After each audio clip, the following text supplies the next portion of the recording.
Coming up today, this man was barely able to leave his living room due to liver disease. His painful wait on the transplant list, plus the new life brought by a new organ.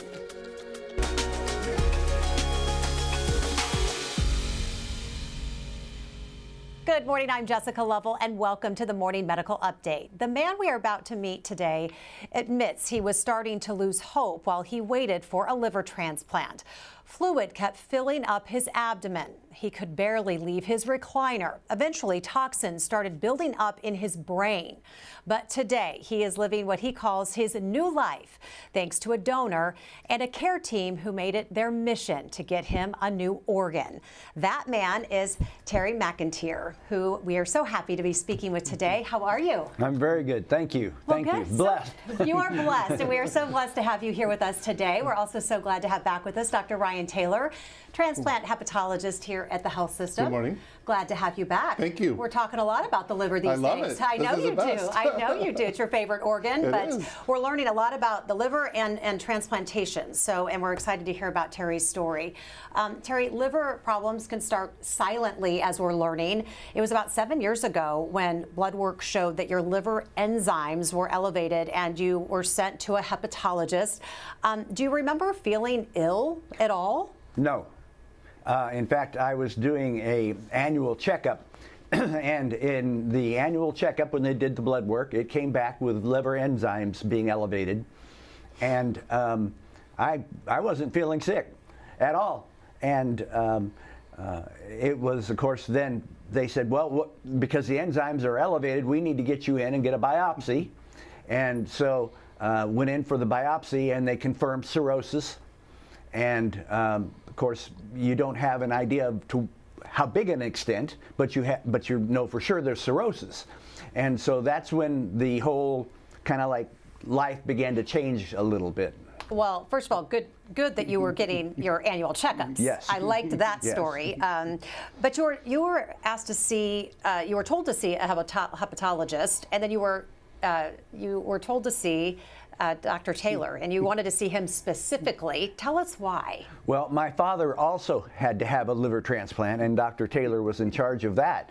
And the family was extremely pleased with the situation and how things went and what went on. And actually, he's very easy to talk to and relate with, which that's extremely important to somebody. It was to me anyway. And what happened was I went to see him. They did the biopsy, and they found the cirrhosis, and we began talking about what should happen in the future, and I also got a few teachings about what to watch for, which that's extremely important because you don't have a clue what to watch for, and you don't know where this type of situation will show up. And it's not like it's, at this point, when you're as far along as I was, it's not reversible. It's not like it's going to all of a sudden flip over. Now, you might be able to pause it somewhere for a little while or whatever, but traditionally, I guess, it gets worse and worse. Dr. Taylor, hard to believe that look at your face. Look at this face. Hard to believe that you're treating multiple generations. What do you remember about treating Terry's dad? Jack. You know, it was very amazing. He actually has the honor of probably being the longest survivor of a liver transplant that I have the honor to take care of. So it was, amazing to take care of him. He was very robust throughout his life, and then to meet his son is just, puts it in perspective. I thought it was an honor, though, to it was be able a complete honor to care for his son. Is Terry's path to you, though, pretty typical? Someone has little to no symptoms, as he mentioned, but there's something on the blood work that then gets sent to you, and then here we go. Absolutely. That's how most of our patients find out they have a problem. They get a physical or an insurance checkup, and all of a sudden one of their blood tests flags, and then they're sent to us, and we do our investigations. And unfortunately, people can walk around and have cirrhosis and not know it. Gosh, and Terry did a good job of starting to explain that. You performed this biopsy. Led to this diagnosis. So what was going on, kind of more medically speaking, with Terry's liver, with the cirrhosis? So early on, he just had some mild liver test elevations, and we did the biopsy and saw a little bit of fatty changes to the liver, and we knew that that was the likely cause of the damage. And then we just worked and watched him very closely. He's an excellent patient, always on top of everything, and was getting his routine checkups. And then bit by bit, he started to have more and more symptoms, and eventually kind of became a textbook case of all the things that can happen with cirrhosis. Because you're a pretty healthy guy, quite an athlete through the years. Tell us a little bit, a quick, brief history of your. I held national titles in springboard diving, trampoline, judo, karate, gymnastics. Extremely active, not only in physical things, but also spiritually. Licensed minister, preached revivals, pastored, all of these type of things. Very active. I was a hyperactive kid, so grew up to be a hyperactive adult. Quite a list, Terry, I have to say. But fun. Yeah. A very fun list. And I love to garden. I love to do remodeling in houses and things. And as the situation got worse, of course, all of that kind of fell off to the side. But when it all started, I had no clue. And that's when, at one point, I came into the house after gardening, and I began to feel sick, really quick. And my wife is a nurse. And I said, I think I'm going to regurgitate. And so she handed me, she had a big salad bowl. We were working on making a salad, and it was empty. And she handed me the bowl, and I almost filled it with blood. I just literally. The indigestion and stuff I was having was from the blood filling up inside of me. And I just literally, like in one or two, it just filled. And she said, we've got to get you to the hospital. And she loaded me up, and there's a hospital close to our house. And she took me there, and I had varices in my throat that had exploded. Well, Terry's explaining this event that's happened, this fluid, which was blood, that's building up, and he has this busy lifestyle, which goes to show that it's going unnoticed. Yes. He's not noticing this. What is causing this cirrhosis? I mean, what is causing all of this to be happening? So usually someone starts with the disease process, such as fatty liver or hepatitis that cause scarring of the liver.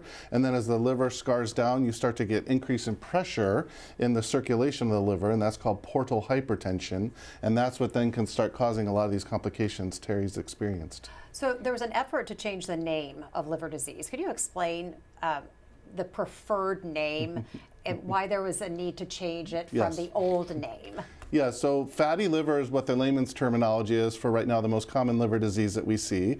And medically it was called NAFLD, and that stood for non-alcoholic fatty liver disease. But that terminology, non-alcoholic fatty liver disease, isn't a great term. And so it was recognized that it wasn't appropriate for all patients, and so we have now adopted new terminology called MASLD, which stands for metabolic dysfunction associated steatotic liver disease. Quite the mouthful, not good for a news show, but it reflects medically more appropriately what's going on in the patient.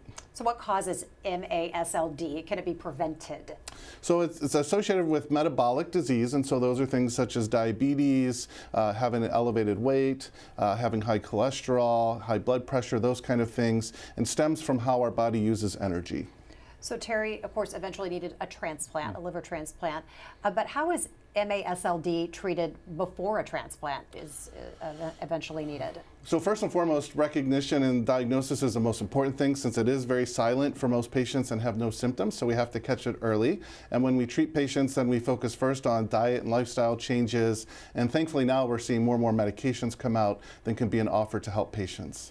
So a few months after meeting you, Terry was getting routine EGD. We have some video of this with a scope checking out his esophagus and stomach, and they found something called varices, kind of like a varicose vein inside the esophagus. So Doc, can you help connect the dots between the liver and the veins inside the esophagus? What is that telling you?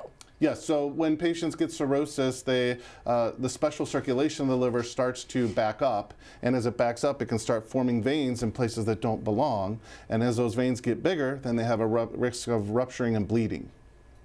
So how are they treated? Oh, so we treat them through the scope, endoscopy. So we put a scope down the mouth and then into the swallowing tube, and we have a neat little banding device at the end of the scope that will suck up the tissue. We turn a knob and it deploys a rubber band, just like a very, very tiny rubber band that's very tight, and will pinch off that vein and then cut off the circulation, which will lead to scarring and hopefully prevent further bleeding. So Terry, I understand this is when some of your worst symptoms started. Is that correct? Yeah. At first, I should say when I first went in with the bleed out and everything, that they had me for 6 days, and periodically went back in and were banding other things, and but then after that, it got to where it was like, once every month, then once every 2 or 3 months, and then eventually it got to where, and this is going to sound odd, but as you get banded, there forms scar tissue. And the scar tissue, while it sounds bad, is actually profitable, as I understand, because it helps to make it stronger, so things can't happen as easily or as readily. And so it eventually gets down in numbers. But we're talking like 19 times having to be banded. And on top of the bleeding in the esophagus, Terry, your abdomen started filling up with fluid. Were you able to see? I think you were able to see that. And you were kind of explaining the turkey. Tell us about your belly button. And Yeah. You were kind of like the turkey's done. Well, on a normal occasion, I have an innie belly button. And as I began to take on fluid, which, by the way, at first happens very gradual. You don't even really know it. And you just think you're getting fat for some reason, and you don't understand why is your belly getting fat. You know, the rest of your body's not showing fat, but your stomach's getting bigger and bigger. And in my case, it happened gradual enough that I didn't notice horrible discomforts at first. And but what would happen is my abdomen would fill up. And as it did, my stomach would go out, and as it had enough pressure, it would push my belly button out. So I was like a turkey, you know, at Thanksgiving. Had that little red button that's in it, and when it's done, it pops up. Okay, well, when I was done, my belly button popped out. It's time to drain you out. Yeah, it's time to go get drained.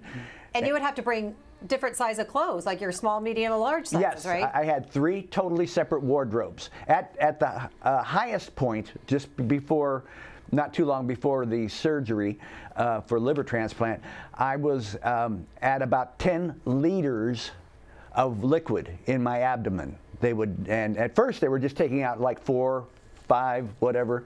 But toward the end, every week they were taking out up to 8, 9, 10 liters of water. That's like 4 big soda pop bottles, liters, out of me. Where was this coming from, Dr. Taylor? Where's this fluid coming from? It has to come from somewhere. Yes, it's the same concept from that pressure building up, and then it eventually is just forcing some of the fluid out of the vascular system, and it just starts to accumulate inside the abdominal pocket. And is this story typical? I mean, we're going to be talking with you over the next several months about liver transplants and liver health. Is this the story we're going to continue to hear, or what stands out particular about Terry's story? You know, really this is, as I said a little bit earlier, he's kind of a textbook case of liver disease. He had all the common things that people see with advanced liver disease. He was a trooper through it.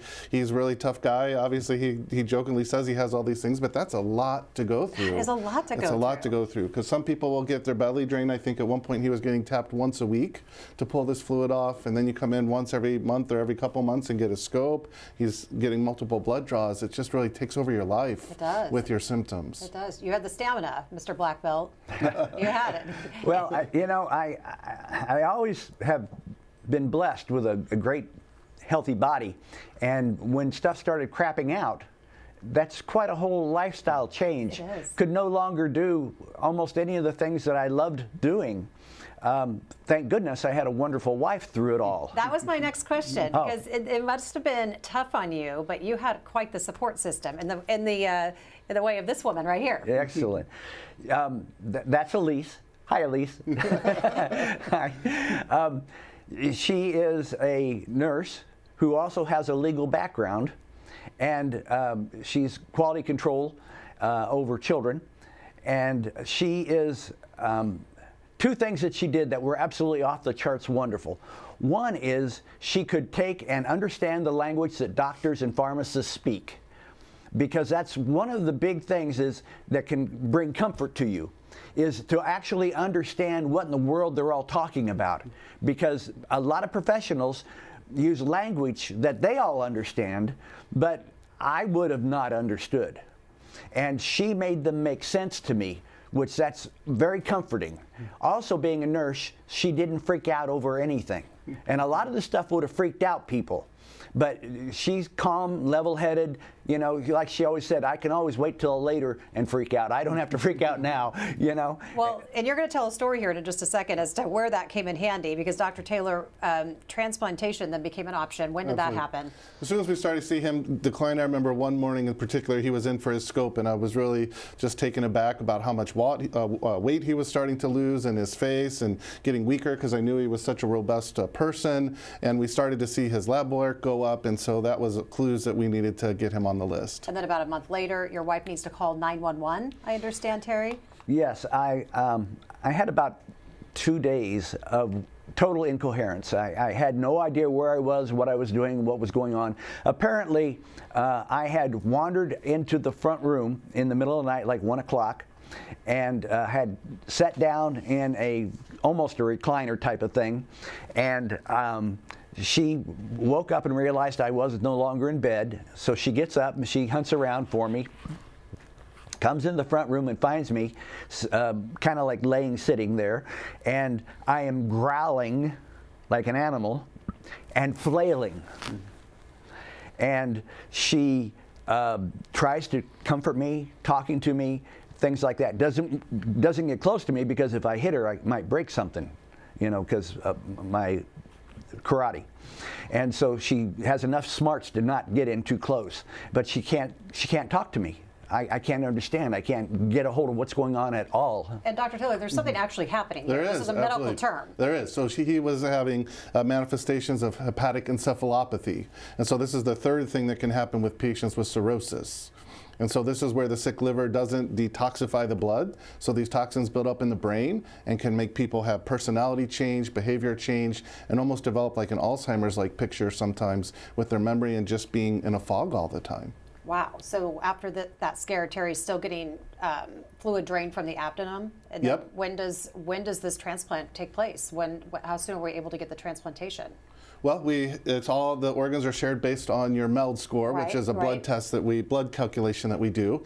And so Terry's was starting to creep up, but it wasn't quite getting to where it needed. And then we got a lucky break and thankfully got the gift that he needed. Explain the MELD score. We always have to do that for people. Yeah, so the MELD score is a calculation that we do that takes 5 common blood tests, and you put it into a calculator and spits out one number. And then this number correlates with how sick your liver is, and we use it to rank order patients on the transplant list. And where was his at the time? He was in the low 20s. Okay, so high enough that we knew he was sick, but to really be competitive, certainly nowadays you have to be in the low 30s to really be competitive. And how were you doing mentally at this time? Just how were you able to hold out hope? Because you had mentioned this was such a lifestyle change. You were such a healthy guy. I'm very blessed in that I'm a believer in Christ, and I have a tremendous church family and a background in trusting Jesus. And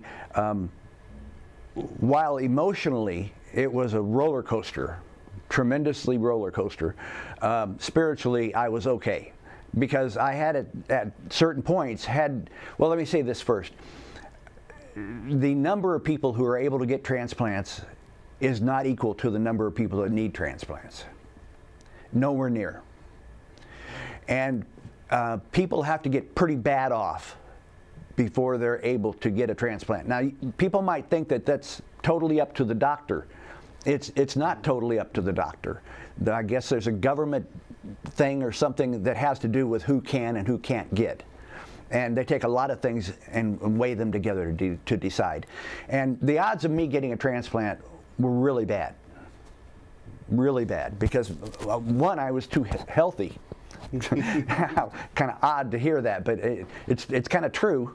I was kind of too healthy to get a liver transplant, even though I was so sick that I needed a liver transplant. Even the fact that I had to be rushed to an ER with not knowing who I was, where I was, or what was going on, that in itself still wasn't enough to do anything. It has to be like a total of everything together to get you to that point. And because I sure thought after I got out of the hospital with that, which that was quite a situation. After I got out of the hospital with that, I thought, well, I ought to be like ready to get a liver transplant. Well, that wasn't the case. Well, that's what Dr. Taylor always says, is that you're always watching that MELD score. Yes. It's a tricky little number that you're constantly watching, Yes, right? And absolutely. it's always watching, and you got to hover right in the sweet spot. Yes. To get that transplant. And we want to hear more about the transplant here in just a moment. Just a quick reminder to our audience that you can ask questions using the chat on YouTube or Facebook. You can email the Medical News Network. That information is there on your screen. Terry, in May of 2024, 4 a.m., middle of the night, you get that call. What did they say? Well, let me first of all say that I had already become comfortable with the fact that I might not get one. The MELD score of 20 was kind of an old MELD score, and as I reviewed the histories of who were getting liver transplants, it was up getting closer to 30. Mm-hmm. And I wasn't anywhere near there yet. Well, I was near there, but not, And so I kind of had got comfortable with the fact that I probably would pass away before I would get a liver. And that's a wake-up call. And so at like 4 o'clock in the morning, we're laying there in bed. And of course, now when you go through this process, you learn that you have to have your phone with you all the time. Because in hope that someday you might get a liver transplant or whatever, you have 2 hours to get there. So I was laying in bed, and I get this phone call, and my wife's there, and I say, yeah, and they're like, Mr. McIntyre, would you still be interested in having a liver? And I'm like, no, let me think about it. Yes, I would love to have a liver. They said, we think we have the perfect liver for you. And I was like, oh, give me just a second, okay? And I said, honey, you got to hear this. You got to help me to know I'm not dreaming, And so I put her on speaker, and she said, yes, we have what we think is probably the perfect liver for you. Could you be here in 2 hours? And I said, because they'd already told you, if you can't get there in a certain length of time, you can't come. Because okay, I have how far are you from the hospital at this time? Platte City. Okay. So 45 minutes if nothing goes wrong. Okay. I'm loving this story, by the way. I'm like on the edge of my seat. Okay, go ahead. So, surprisingly enough, we got cleaned up and got our clothes on and went there and got there, and you check in, and they of course do a little bit of paperwork and stuff. They don't overload you, and then they moved me into a prep area. And that's all reassuring to you because you're feeling like this is going to happen. And then they come in and tell me, well, the doctor hasn't got to review the liver yet, and he has to review the liver, so this may not work, it may not happen, which, you're sitting there going, that's not good. And they said, but we think it's going to, and so we're going to begin hooking you up to everything and getting you ready in the hopes that this is all going to go.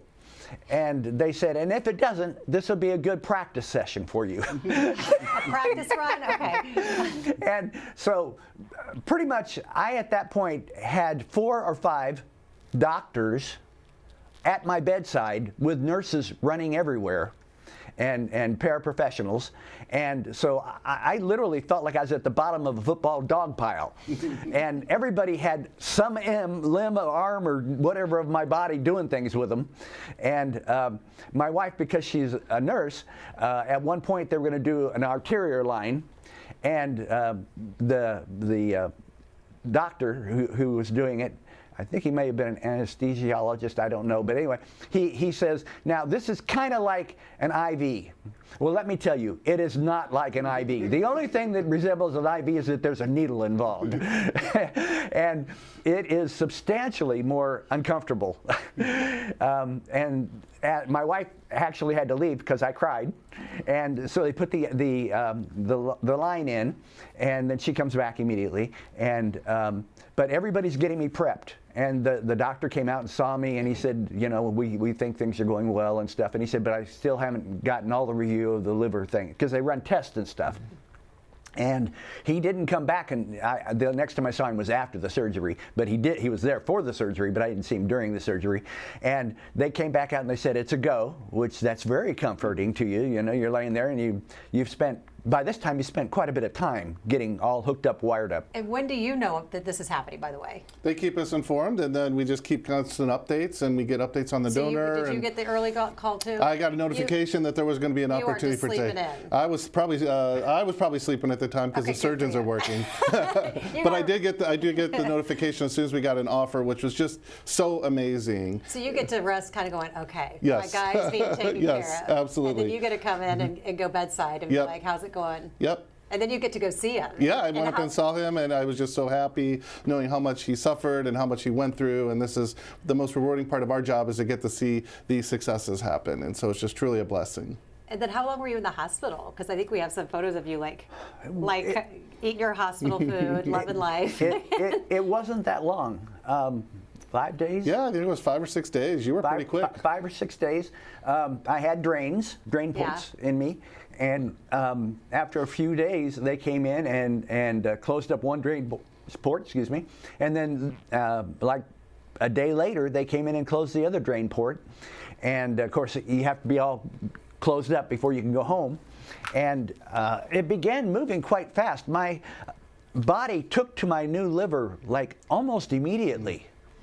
And which is like way cool. I mean, you know, and part of the ammonia going to the brain thing, where it caught the fog and all of that stuff, happens because your body stools are not relieving themselves fully, or as fully as you need, because that's what helps carry the ammonia out of your body, and that's why it then goes to your brain, because it's not got a place to get rid of.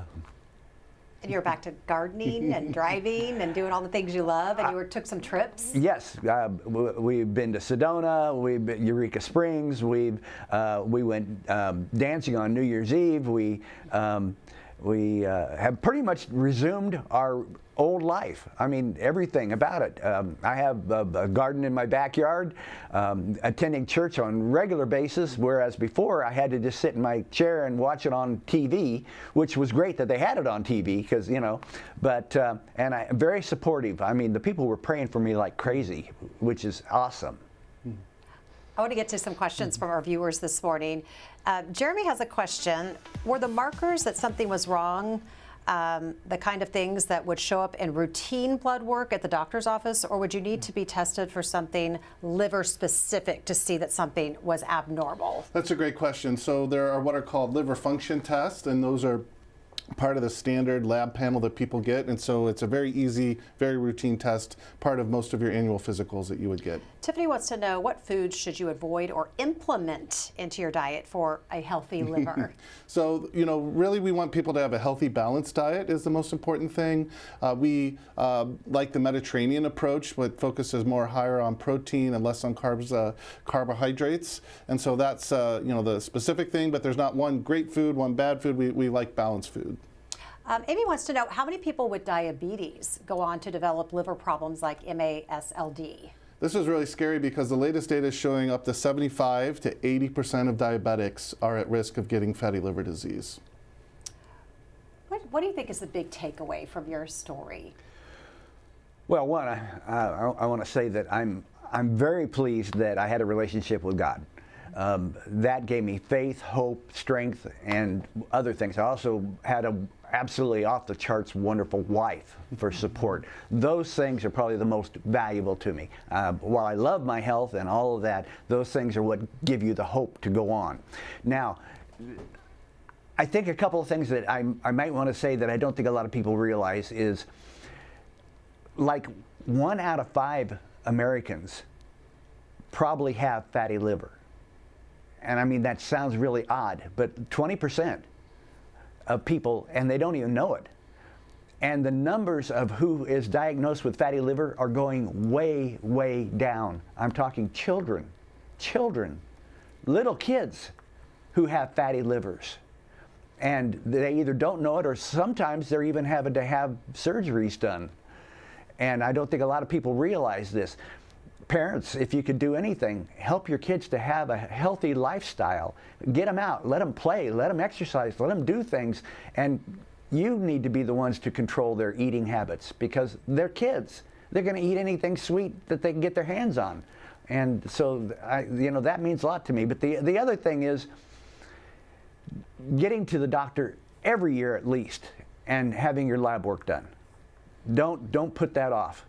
You've got to have that. You can't, I mean, there are other things that could go wrong with your body as well, and that'll bring it up and show it to people. But you need to be diagnosed early and let the doctors help you work through this stuff. The other thing is, I was blessed that my wife was able to work from home, or actually from her computer, because when you go through this, somebody has to drive you everywhere. You can't drive yourself, and you can't drive yourself home afterward. And somebody has to sit there and wait while you're having all these different labs and works and stuff done. And luckily, she was able to bring her computer with her, get to a private spot, and work from her computer wherever she was. And there were hours and hours and hours. I mean, like 1 or 2 days a week, she would have to be out with me going somewhere doing something. This is not some little, you drop in once a month and it's over.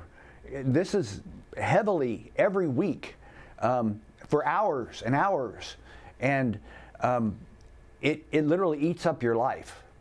And if you can do anything to help prevent and keep yourself from getting there, or loved ones from getting there, you can't bypass that. You just have to say, this is reality. We need a healthier lifestyle. And I guess what I'd say is, America, we got to get healthy. I appreciate your passion for life, and I appreciate your passion for health. And you know what makes you a great guest? You're a great storyteller. And I appreciate you sharing yours very much. So thank you so much. And guess what? We're going to come out. I want to come out and see you at your business where you teach jiu-jitsu, right? You're still teaching, right? It's judo and karate. Judo. Yeah. Okay. We're coming out to see you. So thank you so much for sharing your story. I'm so glad you're doing well. Dr. Taylor, wrap us up. And what's the big takeaway today? Yeah, absolutely. I think Terry said it best, is, prevention is the best situation with liver disease. So the earlier you can be diagnosed and work towards these things, the best the outcome you can have. I think Terry's great story is because he came in early. We were watching him very closely, getting the routine test, and we were prepared when these things happen. And that was a great story. Unfortunately, most of the time we meet people with liver disease when they're having one of these emergencies that Terry highlights. And it's much better when we already know the patient, have a game plan, and then you plug them into that, and so they have a better outcome. Thank you both for being here today. Pleasure. Appreciate you both. All right, and thank you to all of our viewers for being with us today. We'll see you back here tomorrow. Coming up tomorrow on the Morning Medical Update. She lived with seizures for years, only she didn't know they were seizures. I'm Jessica Lovell on the next Morning Medical Update. The long journey to the right diagnosis and best treatment that has this young mom living seizure-free. Tuesday at 8. Subscribe to our Morning Medical Update and Open Mics with Dr. Stites podcast. Now everywhere podcasts are available.